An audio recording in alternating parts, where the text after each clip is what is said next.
Hi there, Rika Mason here, and just moving me across so I can see.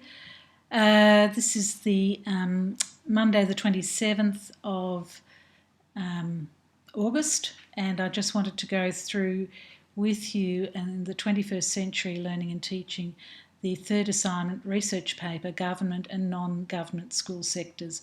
I did try to use the other program over the weekend where I could actually go through the paper with you, if you like, the document, but I just can't manage to do that. I don't know why, just too hard. So I would suggest that you actually have the rubric in front of you, and I'll just go through the pieces for you, and hopefully that will be helpful as you put your assignment together. It's 12,000 words, 1,200 words. It's not a long piece of work, which means you've got to be very succinct and very careful about not getting too wordy. My tip is always plan your assignment. Think about all the pieces you're going to have in the assignment and then sort of piece them together. Budget your words for every point so that you don't end up with 3,000 words that you've got to cull. Your final piece should be close to the mark of 1,200 words in order to put it together. I may talk with you next time we meet.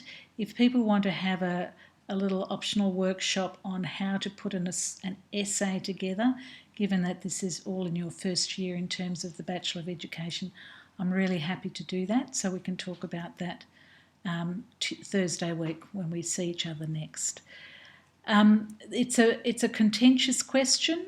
It's the sort of question that I think your answer will change as you go through the course, and I think more importantly it will change as you actually enter into the workforce in teaching. And whatever it is now, I think it will become more and more nuanced as you grow in your career and ministry as a teacher. Question is straightforward. Victoria has the greatest number of children in non-government schools in the world. I think we talked about that in class. In your opinion, does this lead to educational provision that is just? Okay, so your job is to think about those two ideas: educational provision, as in schools, as in the composition of schools that we have in Victoria, and justice. And I tell you what, I can turn this question and my own response to it inside out. If I focus on justice, I tend to think about it in one way. If I think about educational provision, I tend to think about it in another way. If I think about all of society, I tend to think about it in a particular way. If I think about my kids, I might think about it in a different way. So just be prepared to be flexible in your thinking. Be prepared to be in the grey of your thinking in this one. And the important part, because this is an essay, is to support your ideas with research. Okay, not just, and by research I'm not talking about newspaper articles, although they can be helpful and they can be illustrative, but they're not research. I'm looking at the online databases or books that you might have, or working through Google Scholar or something along those lines. Okay, high distinction.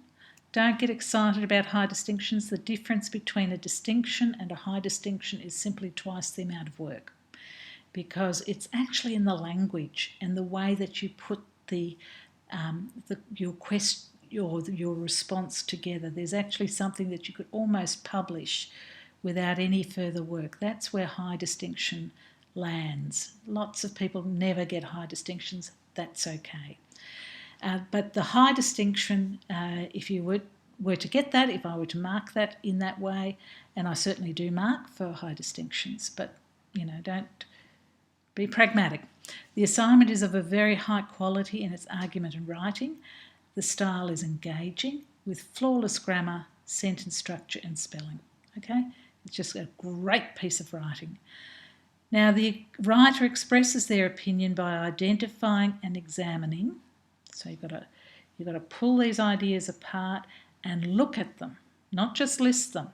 Please never give me dot points in an essay.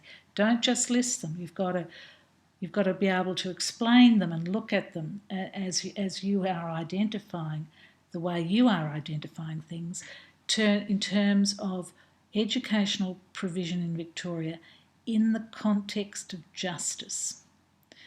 Now, the picture that I have in my head is that you'll have something to do about justice. Okay, you'll think about justice.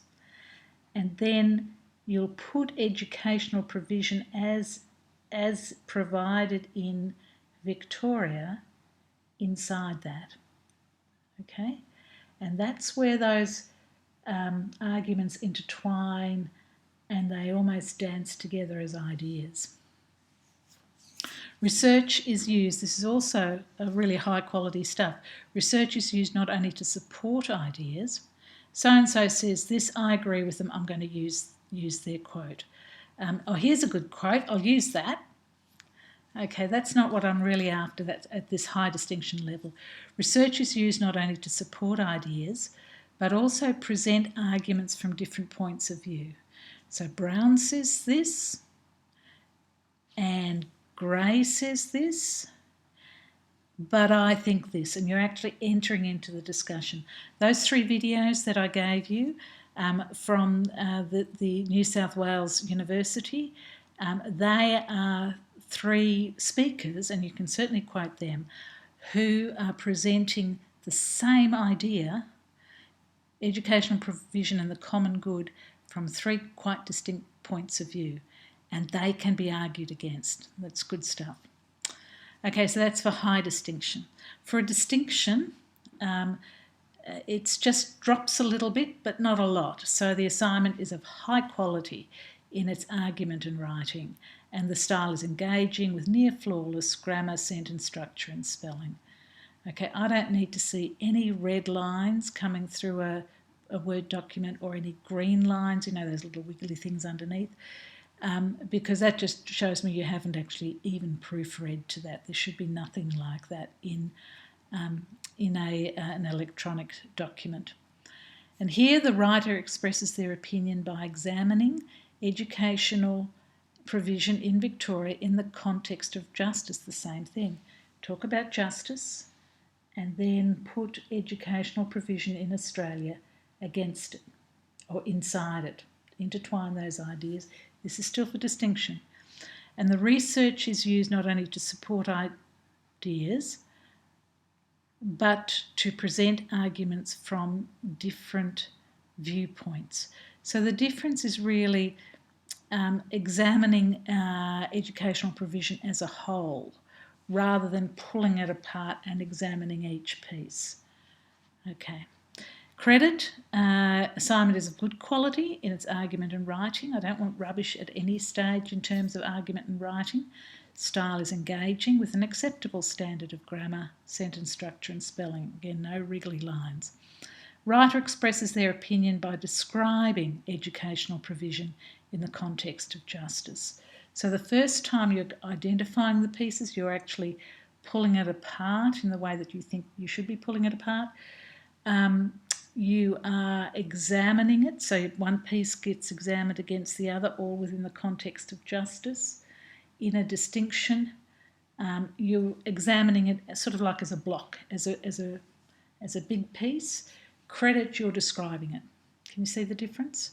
And pass, if you go down to it, the writer expresses their opinion by describing educational provision as well as providing an explanation of justice. All right. You may, at a pass, say, this is justice, something about that. This is educational provision, something about that, and almost have them with very little connection with one another. And in a fail, in pass, the research is used to support your ideas, but in a fail, you can still do a reasonable job with the argument, but really the research is either absent or minimal. This is my opinion. She's asked for my opinion. but I really want you to support your ideas. Where did you get them from in the body of your work? All right? Hopefully that will be helpful for you.